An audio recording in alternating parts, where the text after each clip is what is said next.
Hello student. हम लोग यहाँ पे आज पढ़ने वाले हैं physical quantities and measurements. Okay, ये क्लास 8 आईसीएससी का चैप्टर है। इससे पहले का जो चैप्टर है मैटर वो हमने डिस्कस कर लिया था। तो आज हम लोग पढ़ेंगे फिजिकल क्वांटिटीज़ एंड मेजरमेंट के बारे में। ठीक है, इसमें हमारा पहला टॉपिक होगा डेंसिटी। ओके, डेंसिटी क्या होता है, तो आप इसको कॉपी में नोट करते चलेंगे डेंसिटी क्या होता है। तो डेंसिटी बेसिकली हम लोग डिफाइन करते हैं, density is defined as mass per unit volume. Mass per unit volume को हम लोग डेंसिटी कहते हैं। मतलब कि अगर आपसे कोई पूछेगा दैट डेंसिटी का फॉर्मूला क्या होता है, तो डेंसिटी इक्वल टू आप बोलोगे mass divided by volume. Suppose करिए कि अगर किसी बॉडी का, जैसे एक बॉडी है, इस बॉडी का मास आपको पता है, इस बॉडी का मास है सपोज करिए 10 kg। ओके, और इसकी जो वॉल्यूम है, वो वॉल्यूम यहाँ पे गिवन है 2 मीटर क्यूब। तो इसमें आपको डेंसिटी पता चल जाएगा। सिंपली क्या करोगे आप, डेंसिटी निकालने के लिए आप मास बाय वॉल्यूम जो भी हमारा है उसको डिवाइड कर देना, तो ये आ जाएगा 5 kg पर मीटर क्यूब। 5 kg पर मीटर क्यूब। ओके, सो इसको हम लोग कहते हैं डेंसिटी। तो ये बेसिकली डेंसिटी हमें क्या बताता है, तो डेंसिटी हमें बताता है how tightly matter is packed. Density हमें क्या बताता है, how tightly a matter is packed, मतलब कौन कितना टाइटली कोई भी मैटर बंधा हुआ है, पैक्ड है, उसको डेंसिटी कहेंगे।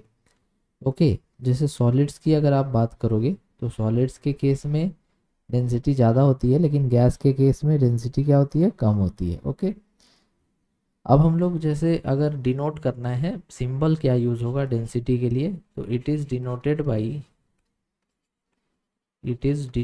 By rho. रो मतलब ROH, रो। ये सिंबल से आपको डेंसिटी को डिनोट करना है। ठीक है, और इसकी SI यूनिट भी आप लिख लो। SI unit of density is, SI unit of density जो होती है, SI unit of density is कितनी होती है, kg पर मीटर क्यूब। ओके, तो ये सारी बातें हमें डेंसिटी के बारे में पता होनी चाहिए।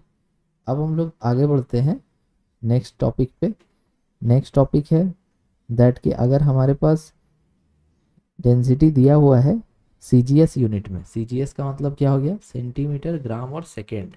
ठीक है, तो अगर सपोज करिए कि हमारी जो डेंसिटी है, डेंसिटी दी हुई है 1 ग्राम पर सेंटीमीटर क्यूब। ये जो ग्राम पर सेंटीमीटर क्यूब है, ये डेंसिटी की CGS यूनिट है। ठीक है, और इसको कन्वर्ट करना है, कन्वर्ट इन SI यूनिट। ये हमारी SI यूनिट नहीं थी, ये हमारी CGS यूनिट थी, ग्राम पर सेंटीमीटर क्यूब। और हमें इसे CGS यूनिट से SI यूनिट में कन्वर्ट करना है। तो हम लोग कैसे कन्वर्ट करेंगे, देखिए, जब भी आपको ग्राम से सेंटीमीटर क्यूब में, ग्राम पर सेंटीमीटर क्यूब है, CGS यूनिट है, उसको कन्वर्ट करना है kg पर मीटर क्यूब में, तो आप क्या करोगे, आप यहाँ पर 1000 से मल्टीप्लाई कर देना। तो यहाँ पर हमारा जो आंसर हो जाएगा, वो आंसर हो जाएगा डेंसिटी इक्वल्स टू 1 × 1000, 1000 kg पर मीटर क्यूब। कहने का मतलब कि अगर आपको कहीं भी डेंसिटी CGS में दी हुई है और आप उसको SI यूनिट में बदलना चाहते हो, तो सिंपली आपको 1000 से मल्टीप्लाई कर देना है, आपका कन्वर्जन हो जाएगा। ओके, नेक्स्ट टॉपिक होगा हमारा determination of density of a regular solid. ठीक है, लिखते जाइए आप लोग। नेक्स्ट टॉपिक हमारा क्या है, डिटर्मिनेशन ऑफ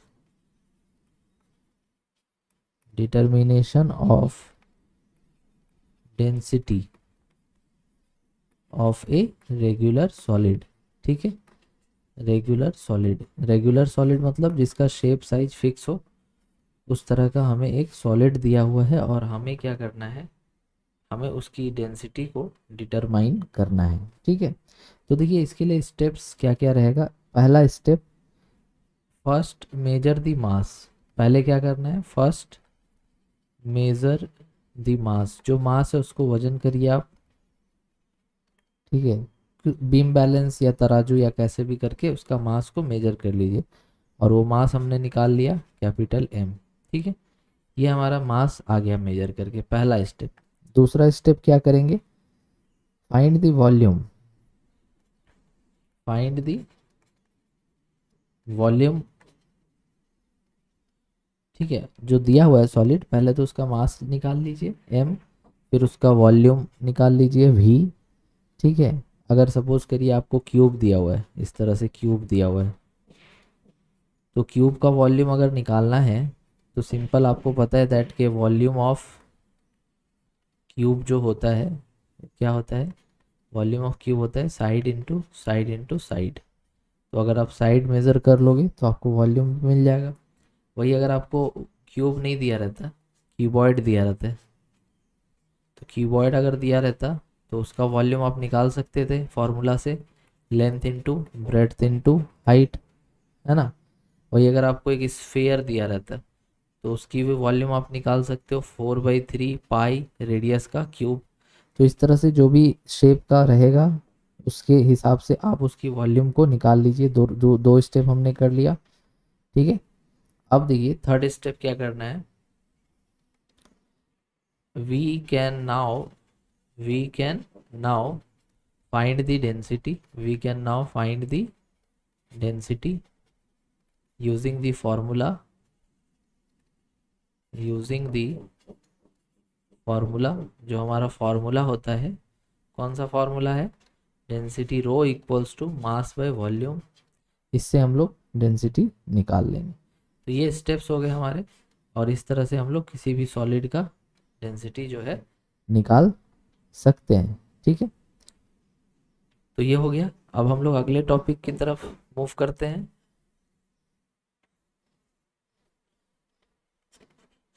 नेक्स्ट टॉपिक है vessels for measuring volume, vessels for measuring volume. Okay, कौन कौन से वेसल्स होते हैं जो हम लोग यूज़ कर सकते हैं वॉल्यूम को मेज़र करने के लिए।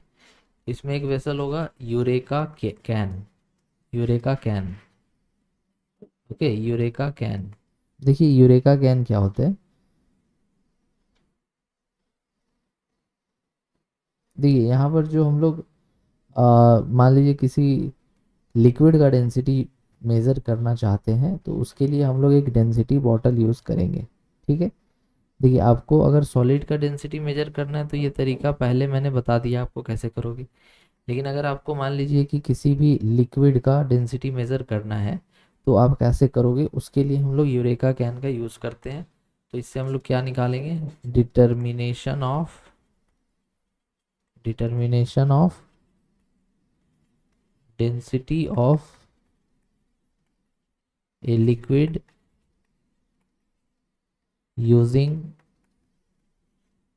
Density bottle. Okay, density bottle use करके हम लोग किसी भी लिक्विड का डेंसिटी को मेजर कर सकते हैं। ठीक है, तो इसके लिए जो स्टेप्स होगा, इसमें पहला स्टेप आएगा measure the mass of the empty bottle. जो बॉटल आप ले रहे हो, जो कैन आप ले रहे हो, उसकी मास आप मेजर कर लो, बीम बैलेंस तराजू या कुछ भी। ओके, और सपोज करो वो मास कितना आया m1। ठीक है, उसको खाली कर लो, जो डेंसिटी बॉटल या यूरेका कैन ले रहे हो उसको आप क्या करो कि उसके मास को आप मेजर कर लो एम्प्टी करके। तो मास कितना आया है, m1 आया है। ठीक है, एक बॉटल है इस तरह से, और इस बॉटल के मास को, खाली बॉटल के मास को मेजर किया हमने, वो m1 आया। सेकेंड स्टेप क्या करना है, फिल इट विथ वाटर, इसको पानी से भर दो, फिल इट विथ वाटर, इसको पानी से भर दो। ठीक है, now measure the mass again,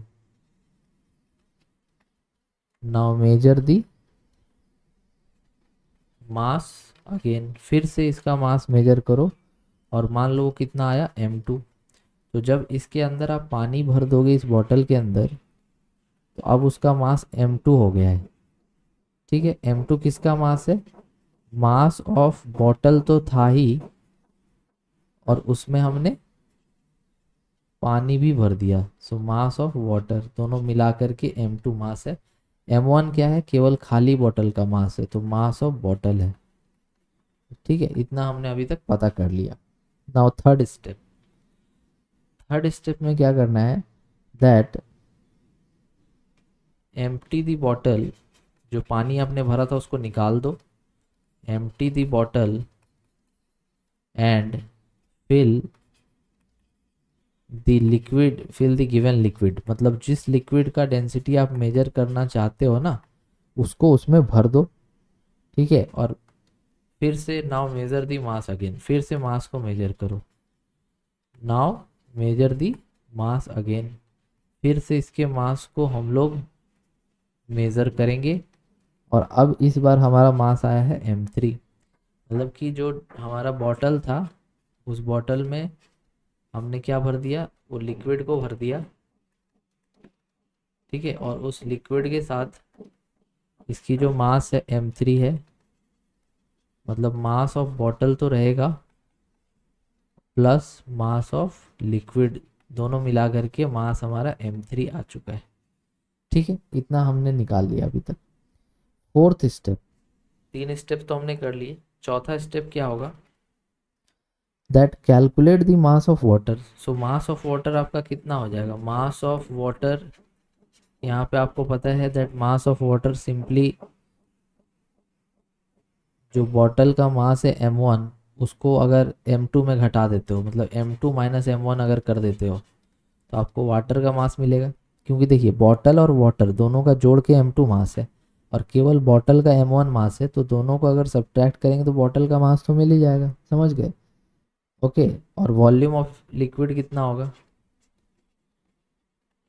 volume of liquid, एक मिनट सॉरी, हाँ, मास ऑफ वाटर हमने निकाल लिया, उसके बाद हम लोग मास ऑफ लिक्विड निकालेंगे। मास ऑफ लिक्विड, अब देखिए मास ऑफ लिक्विड अगर आपको चाहिए तो इसमें आप क्या करोगे? m3 माइनस m1 करोगे, है ना? क्योंकि m3 क्या है? बॉटल और लिक्विड का दोनों का मास है, और m1 बॉटल का मास है, तो m3 माइनस m1 कर दोगे तो मास ऑफ लिक्विड आ जाएगा। अब हम लोग जानते हैं दैट कि जो डेंसिटी होती है वाटर की, डेंसिटी ऑफ वाटर कितनी होती है? 1 ग्राम पर सीसी होती है CGS यूनिट में। सो डेंसिटी ऑफ वाटर हमारी होती है 1 ग्राम पर सीसी, या 1 ग्राम पर सेंटीमीटर क्यूब। ओके, तो यहाँ पर आपको अगर सपोज करिए वॉल्यूम ऑफ बॉटल चाहिए, तो वॉल्यूम ऑफ बॉटल अगर आपको चाहिए तो आप सिंपल इसमें जितना पानी आपने भरा था उसके बराबर इसका वॉल्यूम होगा।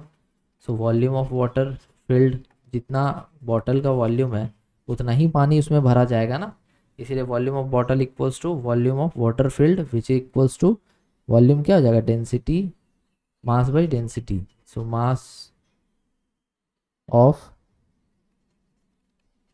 Water filled by density of water. समझ रहे हो? अगर आपको बॉटल की वॉल्यूम चाहिए तो आप जितना पानी उसमें भर रहे हो उसके वॉल्यूम के बराबर होगा, तो जितना पानी आपने भरा है उसका वॉल्यूम क्या हो जाएगा? Mass by density. इसीलिए volume of bottle equals to हम लोग यहाँ लिख देंगे, वॉल्यूम ऑफ बॉटल क्या लिख देंगे हम लोग? वॉल्यूम ऑफ बॉटल लिख देंगे मास ऑफ वाटर फिल्ड, कितना है? m2 माइनस m1, और डेंसिटी ऑफ वाटर 1 होता है, तो वॉल्यूम ऑफ बॉटल भी इतना आ जाएगा। ठीक है, सेंटीमीटर क्यूब में, ये हमने लिया है ग्राम में, ये हमने लिया है ग्राम में। ठीक है, इतना हमने कर लिया। फाइनल स्टेप है, हमें डेंसिटी ऑफ लिक्विड चाहिए। ठीक है, तो डेंसिटी ऑफ लिक्विड अगर आपको चाहिए तो सिंपली आप ऐसे सोचो, अगर आपको डेंसिटी ऑफ लिक्विड चाहिए, तो डेंसिटी ऑफ लिक्विड अगर आपको चाहिए तो उसके लिए आप क्या लिखोगे? उसके लिए आप लिखोगे मास ऑफ लिक्विड, जो भरा है हमने उसमें, divided by volume of liquid लोगे आप। ओके, तो आपने तो पता है कि मास ऑफ लिक्विड हमने निकाल रखा है m3 माइनस m1, और वॉल्यूम ऑफ लिक्विड तो उतना ही होगा। जितना बॉटल की वॉल्यूम है वो कितनी है, m2 माइनस m1। तो ये फाइनली हमारा जो है ग्राम पर सेंटीमीटर क्यूब में डेंसिटी ऑफ लिक्विड आ गई। तो ये सारे स्टेप्स हमने किए और इसके बाद हमारा जो डेंसिटी ऑफ लिक्विड है किसी डेंसिटी बॉटल के हेल्प से हमने कैलकुलेट कर लिया। ये आप नोट कर लो कॉपी में, ठीक है। नेक्स्ट हम लोग पढ़ने जा रहे हैं रिलेटिव डेंसिटी क्या होता है, ठीक है। Relative density, okay. सो टॉपिक नोट करेंगे, रिलेटिव डेंसिटी। देखिए relative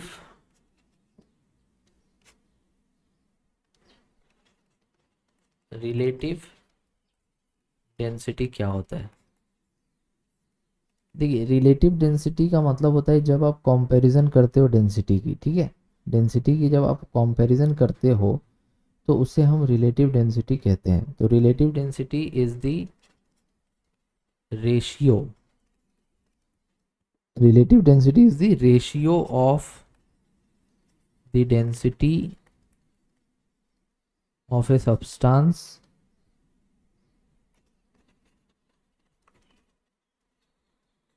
to the density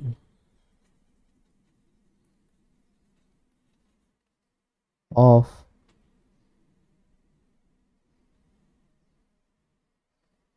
a given reference material। मतलब क्या हुआ, मतलब हुआ कि जब आप रिलेटिव डेंसिटी की बात करते हो तो रिलेटिव डेंसिटी का मतलब होता है कि जब भी आप कंपैरिजन करोगे किसी एक बॉडी के डेंसिटी को दूसरे बॉडी के डेंसिटी से, जनरली हम लोग वाटर से कंपैरिजन करते हैं यहाँ पे, ठीक है। तो जैसे अगर सपोज कीजिए रिलेटिव डेंसिटी का फॉर्मूला याद रखना है तो relative density equals to density of substance, ठीक है, बाई डेंसिटी ऑफ, जनरली हम लोग कंपैरिजन वाटर से करते हैं या फिर किसी भी मटेरियल से किया जा सकता है, ठीक है। तो ये रेशियो में फॉर्मूला हो जाता है। अगर आपसे कोई पूछे that what is the SI unit of relative density, तो रिलेटिव डेंसिटी जो होता है उसका कोई भी यूनिट नहीं होता है क्योंकि ये दो सिमिलर चीज़ों का रेशियो है। डेंसिटी बाय डेंसिटी का रेशियो है, कोई यूनिट नहीं होगा।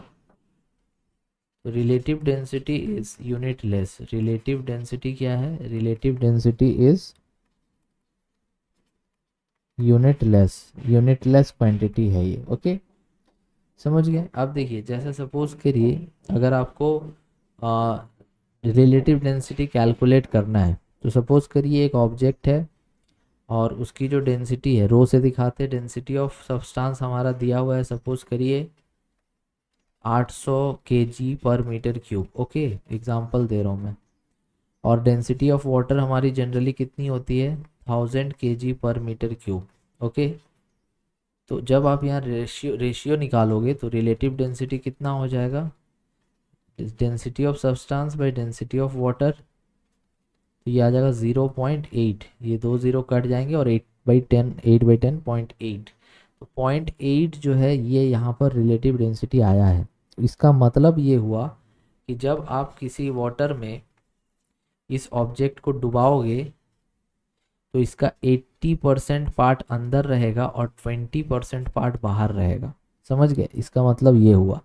तो किसी बॉडी की अगर रिलेटिव डेंसिटी वाटर के रेस्पेक्ट में 0.5 है, दैट मीन्स कि उसका 50% पार्ट पानी के अंदर होगा और 50% पार्ट जो है पानी के बाहर होगा। ये मतलब होता है, फिजिकल मीनिंग होता है रिलेटिव डेंसिटी का, ओके। नाउ नेक्स्ट टॉपिक हम लोग पढ़ने जा रहे हैं फ्लोटेशन एंड सिंकिंग क्या होता है।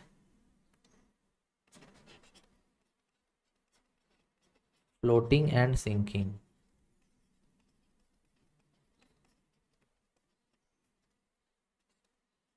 Floating and sinking, okay. देखिए जनरली हम लोग देखते हैं दैट के बहुत सारे ऑब्जेक्ट्स ऐसे होते हैं जो पानी में डूब जाते हैं, बहुत सारे ऑब्जेक्ट्स पानी के ऊपर तैरते हैं, ठीक है। तो जैसे अगर आप बात करोगे शिप, तो शिप बहुत ज़्यादा हेवी होता है बट फिर भी वो पानी में फ्लोट करता है, डूबता नहीं है। तो ये सारी बातें कैसे होती हैं, कैसे डिसाइड होती हैं, ये हमें इस टॉपिक में पढ़ना है, ठीक है। तो अगर सपोज करिए दैट के बॉडी का ओवरऑल डेंसिटी उस लिक्विड से कम है तो वो फ्लोट करेगा। जैसे सपोज करिए शिप की अगर आप बात करते हो, तो शिप का ओवरऑल डेंसिटी जब निकालते हैं तो उसमें बहुत सारे ऐसे पार्ट्स होते हैं जो खाली होते हैं, एयर ट्रैप्ड होता है उसमें, शिप में पूरी तरह से वो सॉलिड नहीं होता है। तो वहाँ पर ओवरऑल डेंसिटी जो होती है ना शिप की, वो आपकी वाटर से कम आती है, इस वजह से वो फ्लोट करता है। और भी रीज़न है, आर्किमिडीज प्रिंसिपल भी लग जाता है, जिसके वजह से फ्लोटेशन का कॉन्सेप्ट को हम लोग डिफाइन कर पाते हैं। तो यहाँ पर हम लोग लिखेंगे दैट के heavy objects sink and light objects float. ठीक है, ये हमें पता है कि हेवी ऑब्जेक्ट्स सिंक कर जाएंगे, लाइट ऑब्जेक्ट्स जो हैं फ्लोट करेंगे। ठीक है, उसके बाद जो भी एयर ट्रैप्ड होगा ना किसी बॉडी के अंदर, अगर किसी बॉडी की डेंसिटी ऐसी है दैट कि उसकी डेंसिटी बहुत कम है वाटर से, तो वो फ्लोट करेगा। ठीक है, तो यहाँ पर एक रूल होता है, फ्लोट करना मतलब तैरना हो गया, और सिंकिंग मतलब कि डूब जाना। ठीक है, तो यहाँ पर एक रूल होता है जिसको हम लोग कहते हैं principle of flotation. Principle of flotation मतलब कोई बॉडी अगर तैर रहा है तो वो इस नियम को जरूर मानेगा। ठीक है, principle of flotation.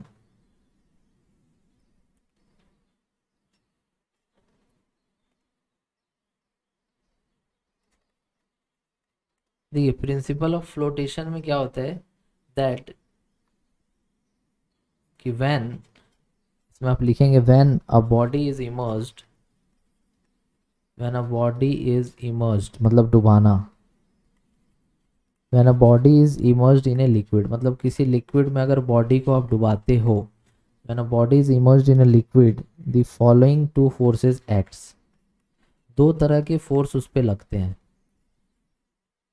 To forces acts. कौन कौन से, देखिए मैं डायग्राम बना के आपको बताता हूँ।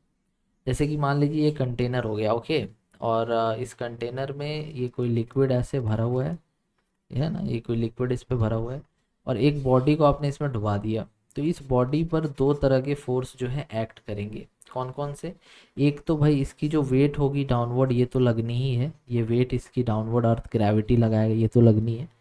पानी में डूबने से एक फोर्स लगता है ऊपर की तरफ, जिसको हम लोग बोलते हैं बॉयंसी का फोर्स। ठीक है, बॉयंसी कहते हैं या फिर अपथ्रस्ट भी कहते हैं।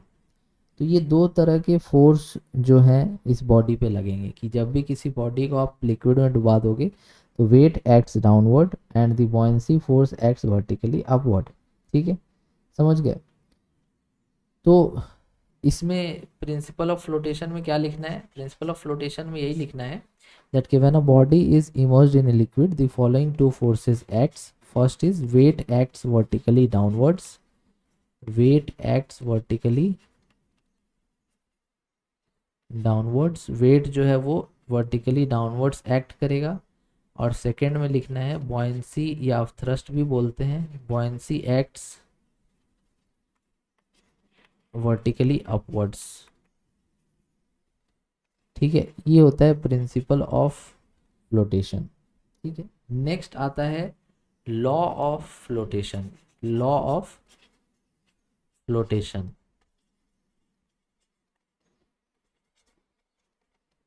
Law of flotation. अब देखिए लॉ ऑफ फ्लोटेशन क्या है, प्रिंसिपल ऑफ फ्लोटेशन आप समझ गए। लॉ ऑफ फ्लोटेशन ये है that the weight of when a body floats in a liquid, यहाँ पर हम लोग लिखेंगे कि जब कोई बॉडी फ्लोट करता है, when a body floats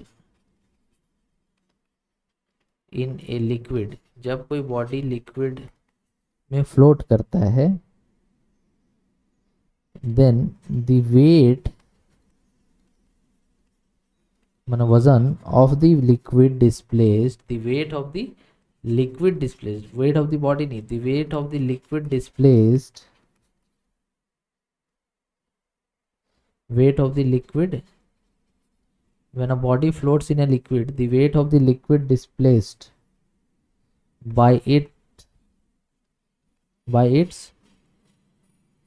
immersed part is equal to the total weight of the body, total weight of the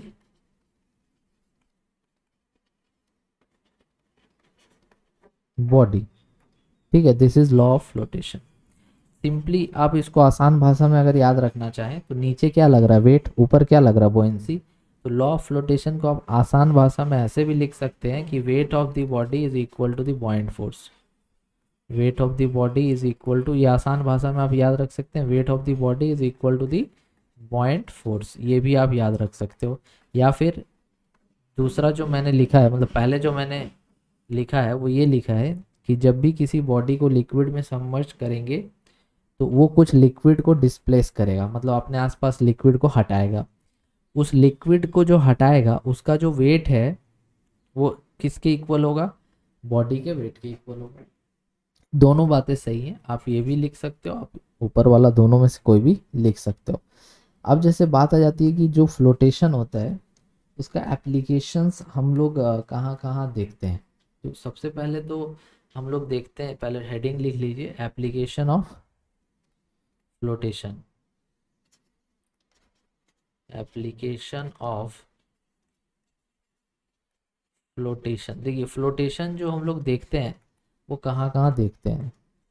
तो फ्लोटेशन ऑफ आयरन शिप है ना, flotation of iron ship, iron ship जो float करता है वो हम लोग देखते हैं ना। तो आयरन शिप जो है वो क्यों फ्लोट करता है, लेकिन आयरन नेल जो होता है वो सिंक कर जाता है, ऐसा क्यों होता है, जबकि आयरन शिप तो काफ़ी ज़्यादा भारी है, उसको डूब जाना चाहिए। ठीक है, तो एक्चुअल में होता क्या है दैट कि जो भी आयरन शिप होगा, इस तरह से शिप होगा, ये जब लिक्विड में डूबता है, तैरता है, फ्लोट करता है, तो ये कुछ लिक्विड को डिस्प्लेस करता है अपने से। ठीक है, कुछ लिक्विड को डिस्प्लेस करता है। तो जो जितना लिक्विड ये डिस्प्लेस करता है उसका वेट काफ़ी ज़्यादा होता है। Weight of liquid displaced, weight of liquid displaced, weight of liquid displaced ये काफ़ी ज़्यादा होता है, जिसके चलते इसका जो वज़न होता है, वेट होता है शिप का, वो बैलेंस हो जाता है और ये आराम से तैरने लगता है। लेकिन नेल के केस में क्या होता है कि जो नेल है वो बहुत ज़्यादा लिक्विड को डिस्प्लेस नहीं कर पाता। ये नेल है, ये नेल जो है बहुत ज़्यादा लिक्विड को डिस्प्लेस यहाँ नहीं कर पा रहा है। तो बहुत ज़्यादा लिक्विड को डिस्प्लेस ना कर पाने की वजह से इसका वेट जो है नेल का बैलेंस नहीं हो पाता है बॉयंसी से, और ये डूब जाता है। तो ये कॉन्सेप्ट है। ठीक है, आपको इसको ध्यान में रखना है। ठीक है, दैट कि हमारा क्यों होता है ऐसा। सेकेंड हमारा एक एप्लीकेशन और होता है, flotation of ice on water. Flotation of ice on water, ice on water, ice जो है वो वाटर पे क्यों फ्लोट करता है। ठीक है, सिंपल सी बात है, हमारी जो आइस होती है उसकी डेंसिटी जो है कम होती है। हमारी आइस की डेंसिटी जो होती है ना, वो डेंसिटी ऑफ आइस हमारी जो होती है वो लगभग होती है 0. ठीक है, अगर आपने पढ़ा होगा तो आपको पता होगा दैट आइस की डेंसिटी हमेशा वाटर से कम होती है, 0.917 ग्राम पर सेंटीमीटर क्यूब होती है। और डेंसिटी ऑफ वाटर जो जनरली हम लोग लेते हैं वो 1 ग्राम पर सेंटीमीटर क्यूब लेते हैं, है ना। तो इस वजह से ये फ्लोट करता है, ये रीज़न है। ठीक है, ये रीज़न है हमारा, इसकी वजह से आइस जो है वो फ्लोट करता है। तो सिंपली आपने समझ लिया कि अगर जो हमारा डेंसिटी के कॉन्सेप्ट पे फ्लोटेशन को एक्सप्लेन करना चाहें तो किया जा सकता है। या फिर हम लोग जो वेट ऑफ लिक्विड डिस्प्लेस्ड है वो काफ़ी अगर ज़्यादा है, बहुत ज़्यादा लिक्विड को अगर डिस्प्लेस कर रहा है, जैसे शिप है, शिप काफ़ी ज़्यादा लिक्विड को डिस्प्लेस करेगा, फैलाएगा, बहुत पानी फैलाएगा, और उस पानी का जो फैलाव होगा वही अब थ्रस्ट क्रिएट करेगा। और अब थ्रस्ट किसको बैलेंस कर देगा, अब थ्रस्ट फोर्स या बॉइंट फोर्स वेट को, शिप के वेट को बैलेंस करेगा। तो वेट ऑफ शिप जो है बॉयंसी से या बॉइंट फोर्स से यहाँ पे बैलेंस हो जाएगा और आराम से शिप हमारा फ्लोट करने लगेगा। ठीक है, तो ये चैप्टर आपको कैसा लगा कमेंट्स में लिखकर ज़रूर बताएं। नए हैं तो चैनल को सब्सक्राइब करें, फ्रेंड्स के साथ इस वीडियो को शेयर ज़रूर करें। मिलते हैं नेक्स्ट क्लास में। As always thanks for watching.